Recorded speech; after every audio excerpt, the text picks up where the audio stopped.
जय हिंद। तो चलिए आज हम लोग प्राचीन भारत को समझने वाले हैं। प्राचीन भारत में जैन धर्म को समझेंगे। तो जैन धर्म समझने से पहले आप लोग पढ़े होंगे वैदिक काल। वैदिक काल में पढ़े होंगे उत्तर वैदिक काल। तो उत्तर वैदिक काल का जब लास्ट समय चल रहा था, यानी कि उत्तर वैदिक काल 1000 से 600 ईसा पूर्व, उस समय 6ठी शताब्दी में प्रमुख धर्म के क्या हुआ, विकास हुआ। जैसे कि 6ठी शताब्दी में कुल 72 संप्रदायों का उदय हुआ, विकास हुआ, जिसमें आपका जैन धर्म, बौद्ध धर्म, आजीवक संप्रदाय, लिंगायत, वैष्णव धर्म, शैव धर्म आदि धर्म का विकास हुआ। उसी में से एक है जैन धर्म। इसके बारे में आज हम लोग समझने वाले हैं। तो जैन धर्म को समझेंगे भी और याद भी करेंगे। तो चलिए शुरू करते हैं। तो देखिए, जैन शब्द संस्कृत के जीन से लिया गया है। जैन शब्द संस्कृत के क्या से लिया गया है? तो जीन से लिया गया है, जिसका अर्थ क्या होता है? विजेता। जैन शब्द संस्कृत के जीन से लिया गया, जिसका अर्थ क्या होता है? विजेता होता है। ठीक है, तो जीन का मतलब समझ गए। जीन मतलब विजेता, जीन मतलब विजेता। अब आगे देखिए, जैन धर्म के प्रवर्तक को तीर्थकर कहा गया है। अब जैन धर्म है तो उसको कोई ना कोई मानने वाला होगा। तो मानने वालों को क्या कहते हैं? प्रवर्तक को क्या कहते हैं? तीर्थकर कहते हैं। अब तीर्थकर का मतलब क्या होता है? तो दुख से भरे संसार रूप सागर को पार करने वाला। दुख से भरे संसार रूप सागर को पार करने वाला। जिन का अर्थ हो गया विजेता और तीर्थकर का अर्थ हो गया दुख से भरे संसार रूप सागर को पार करने वाला। अब देखिए, अब तीर्थकर थे तो कितना तीर्थकर हुए? ठीक है, तो जैन धर्म में कुल 24 तीर्थंकर हुए। कितना हुए? 24 तीर्थंकर हुए। जैन धर्म में कुल 24 तीर्थंकर हुए, जिसमें से हमको आज 3 के बारे में ही जानना है। जैसे ऋषभदेव हो गए, ठीक है, पार्श्वनाथ हो गए और फिर महावीर स्वामी हो गए। तो चलिए देखते हैं। फर्स्ट नंबर, प्रथम तीर्थंकर या संस्थापक कौन थे? ऋषभदेव थे। इनका जो प्रतीक चिन्ह था वो बैल था। क्या था? प्रतीक चिन्ह बैल था। ऋषभदेव का प्रतीक चिन्ह क्या था? बैल था। तो प्रथम तीर्थकर या संस्थापक ऋषभदेव। प्रथम तीर्थंकर या संस्थापक कौन थे? तो ऋषभदेव थे। अब देखिएगा, 23वें तीर्थंकर पार्श्वनाथ थे। कौन थे? पार्श्वनाथ थे, जो इनको ज्ञान की प्राप्ति झारखंड के सम्मेद शिखर पर हुआ था। झारखंड के सम्मेद शिखर पर हुआ था, जो हजारीबाग पहाड़ी है, हजारीबाग जो श्रेणी है उसके बगल में है। तो जो सम्मेद शिखर है उसको क्या किया गया? नाम बदल दिया गया। तो सम्मेद शिखर का नाम बदल करके क्या रख दिया गया? तो पारसनाथ की चोटी रख दिया गया। पारसनाथ की चोटी। अभी इसकी ऊंचाई 1366 मीटर है। कितना है? 1366 मीटर है। तो 23वें तीर्थंकर पारसनाथ थे, जिनको ज्ञान की प्राप्ति झारखंड के सम्मेद शिखर पर हुआ और उसका नाम बदल कर क्या रख दिया गया? तो पारसनाथ की चोटी रख दिया गया, जो वर्तमान में इसकी लंबाई कितनी है, ऊंचाई कितनी है? तो 1366 मीटर। अब देखिए, पारसनाथ चतुरायन धर्म दिए। क्या दिए? चतुरायन धर्म दिए। तो चतुरायन धर्म दिए तो इसमें क्या बोले? तो बोले कि सत्य, यानी सत्य को अपनाना चाहिए, यानी कि झूठ नहीं बोलना चाहिए। सत्य यानी सत्य बोलना चाहिए, यानी कि झूठ नहीं बोलना चाहिए। अपरिग्रह, यानी अपरिग्रह के मतलब होता है धन को इकट्ठा नहीं करना है, धन को नहीं रखना है, यानी कि धन संग्रह नहीं करना है। अपरिग्रह मतलब धन संग्रह नहीं करना है। किसने कहा? तो पार्श्वनाथ ने कहे। अस्ते के मतलब क्या होता है? चोरी ना करना, यानी कि अस्ते चोरी ना करना। तो पहला क्या है? झूठ ना बोलना। दूसरा का क्या है? धन संग्रह ना करना। तो धन संग्रह करवे नहीं करेगा तो चोरी कल्ला करेगा। तो अस्ते मतलब चोरी ना करना। फिर अहिंसा, अहिंसा का मतलब है हिंसा ना करना। ठीक है, तो यह चारों किसने दिया? तो पारसनाथ ने दिए। अब देखिए, अगला आता है महावीर स्वामी, जो जैन धर्म के 24वें एवं वास्तविक संस्थापक थे। जैन धर्म के 24वें एवं वास्तविक या अंतिम संस्थापक कौन थे? तो महावीर स्वामी थे। देखिएगा कि आप जानते हैं कि प्रथम तीर्थंकर कौन थे? ऋषभदेव थे, जिनका प्रतीक चिन्ह क्या था? वे पता है, बैल था। क्या था? बैल था। और देखिए पार्श्वनाथ थे जो 23वें तीर्थंकर थे, इनका प्रतीक चिन्ह क्या है? तो सर्प है। क्या है? सर्प है। तो पहला का बैल, 23वां के सर्प हो गया, और महावीर स्वामी के क्या है? तो सिंह है। क्या है? सिंह है। अब देखिए कि महावीर स्वामी जैन धर्म के 24वें एवं वास्तविक संस्थापक थे। ठीक है, या अंतिम संस्थापक थे, क्योंकि 24 को क्या है? तीर्थंकर 24 को है, ये है, तो 24वां ही है, तो अंतिम हो जाएंगे। तो महावीर स्वामी जैन धर्म के 24वें एवं वास्तविक संस्थापक थे। यहाँ तक क्लियर? अब देखिए इनके बारे में, जो घर परिवार है, माता पिता पत्नी बच्चा, ये सब के नाम है, तो उसके बारे में कुछ याद कर लेते हैं। तो देखिए पिता, महावीर स्वामी के पिता का नाम क्या था? तो सिद्धार्थ था। क्या था? सिद्धार्थ था।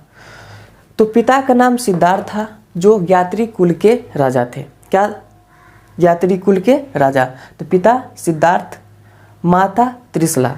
पिता सिद्धार्थ, माता त्रिशला, बड़े भाई नंदी वर्मन। बड़े भाई कौन थे? नंदी वर्मन थे। तो पिता सिद्धार्थ, माता त्रिशला, बड़े भाई नंदी वर्मन। और बचपन का नाम क्या था महावीर स्वामी का? तो वर्धमान था। बचपन का नाम क्या था? वर्धमान था। पत्नी यशोदा। पत्नी क्या था? पत्नी का नाम यशोदा था। बेटी अनुज्या थी और दामाद जमाली था। देखिए पिता सिद्धार्थ, माता त्रिशला, बड़े भाई नंदी वर्मन। बचपन का नाम क्या था? तो वर्धमान था। पत्नी का नाम यशोदा था, बेटी अनुज्या और दामाद जमाली। इतना आप देख लिए इनके परिवार के बारे में। अब देखिए ये भी गृह त्याग करेंगे, संन्यास धारण करेंगे, है ना। तो इनके बारे में समझते हैं, यानी कि महावीर स्वामी के, यानी जैन धर्म के 24वें तीर्थंकर के बारे में। तो वैशाली के निकट कुंडग्राम में 540 ईसा पूर्व में इनका जन्म हुआ।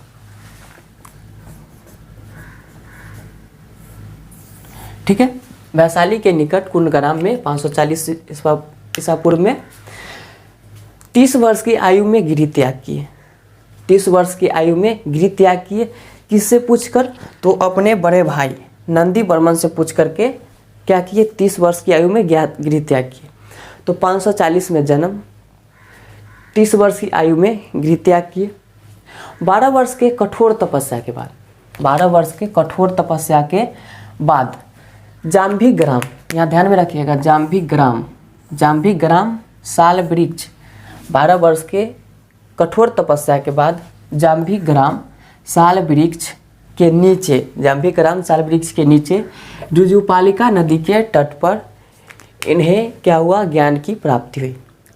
तो कौन सा ग्राम, किस जगह पर? तो जाम्भी ग्राम। किस वृक्ष के नीचे? तो साल वृक्ष के नीचे। कौन सा नदी? तो ऋजुपालिका नदी के तट पर महावीर स्वामी को क्या हुआ? ज्ञान की प्राप्ति हुई। जब ज्ञान की प्राप्ति हो जाती है तो उसे कोई ना किसी नाम से जाना जाता होगा। तो जैन धर्म में ज्ञान प्राप्ति को क्या कहा गया? तो कैवल्य कहा गया। महावीर स्वामी जब ज्ञान को प्राप्त किए, ठीक है, तो उन्हें क्या कहा गया? तो कैवल्य कहा गया। याद रखिएगा, ज्ञान प्राप्ति को क्या कहते हैं? कैवल्य कहते हैं।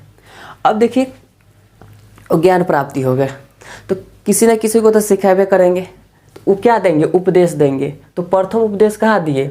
तो बितुलाचल पहाड़ी। कहाँ? बितुलाचल पहाड़ी, बराकर नदी। बितुलाचल पहाड़ी, बराकर नदी, यानी कि दामोदर नदी के सहायक नदी कौन है? बराकर नदी है। तो दामोदर नदी के सहायक नदी बराकर नदी है, तो यह कहाँ हो जाएगा? दामोदर नदी कहाँ है? झारखंड में। तो बराकर नदी के तट पर किस भाषा में दिए? तो प्राकृत भाषा में, जिसको क्या कहते हैं? अर्धमगही कहते हैं। अब देखिए प्रथम उपदेश बितुलाचल पहाड़ी, बराकर नदी, प्राकृत भाषा में दिए, जिसे क्या कहते हैं? अर्धमगही कहते हैं।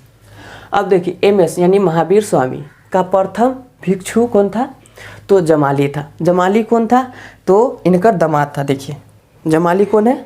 दामाद है, यानी कि इनके बेटी अनुज्या की पति दामाद, ठीक है, जो जिसका नाम क्या है? जमाली। तो प्रथम भिक्षु कौन था? जमाली था और भिक्षुणी कौन थी? तो चंपा थी, यानी कि महिला कौन थी? चंपा थी। महावीर स्वामी का त्रिरत्न था, यानी 3 विचार दिए त्रिरत्न है, जो क्या है?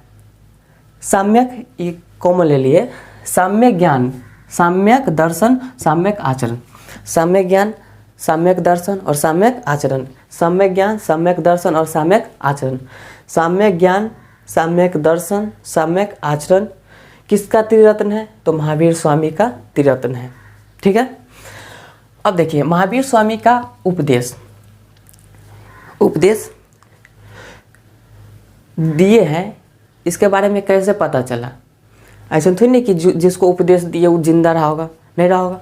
तो महावीर स्वामी उपदेश दिए हैं, यह किसी न किसी पुस्तक में होगा। तो पुस्तक का नाम है 14 पूर्वा। क्या नाम है? 14 पूर्वा। तो 14 पूर्वा नाम में लिखा हुआ है, जो क्या है? सबसे प्राचीन पुस्तक है।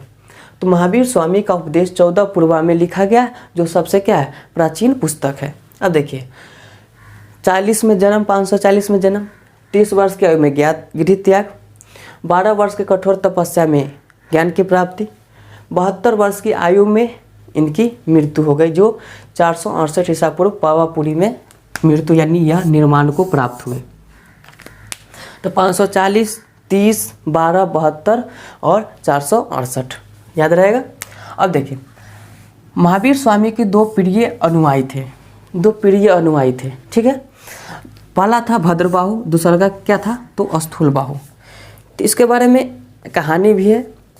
तो स्थूलबाहु था तो क्या हुआ कि यह सब मगध की बात है। मगध पर हुआ क्या कि भीषण अकाल पड़ गया।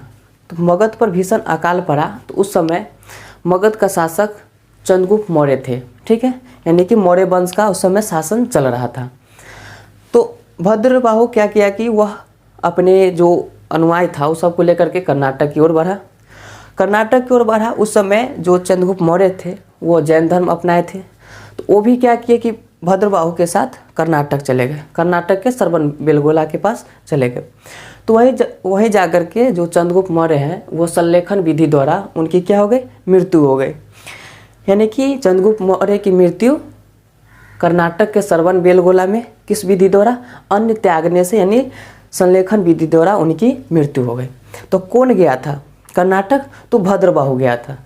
तो भद्रबाहु गया, जब अकाल खत्म हुआ, मगध पर अकाल खत्म हुआ, तो स्थूलबाहु तो यहीं पे रह गया मगध पर। तो स्थूलबाहु क्या धारण किया? श्वेत वस्त्र धारण किया। तो श्वेत वस्त्र धारण किया, इसलिए इसे क्या कहते हैं? श्वेतांबर कहते हैं।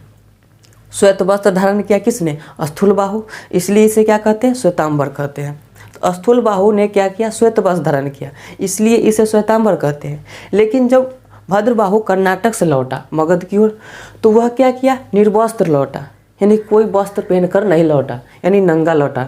ठीक है। तो इसे क्या कहा गया? दिगंबर कहा गया। तो दोनों में तब विवाद होगा, एक वस्त्र पहन के रहेगा, एक निर्वस्त्र रहेगा, तो विवाद तो होना ही है। तो विवाद हो गया। फिर आगे चलते हैं। जैन साहित्य को आगम कहा जाता है। जैन साहित्य को आगम कहा जाता है, लेकिन ज्ञान प्राप्ति को क्या कहते हैं? कैवल्य कहते हैं। जैन साहित्य को आगम कहते हैं। देखिए जैन साहित्य में आगे बता देंगे, चलिए आगे भी लिखा हुआ प्रथम जैन संहिति और द्वितीय जैन संहिति। तो देखिए प्रथम जैन संहिति 300 ईसा पूर्व पाटलिपुत्र में हुआ। कहाँ हुआ? पाटलिपुत्र में हुआ। तो प्रथम जैन संहिति 300 ईसा पूर्व में पाटलिपुत्र में हुआ, जिसकी अध्यक्षता कौन कर रहा था? स्थूलबाहु कर रहा था। स्थूलबाहु कौन? यही स्थूलबाहु, जिसको क्या कहा गया? श्वेतांबर कहा गया। तो अध्यक्षता कर रहा था स्थूलबाहु।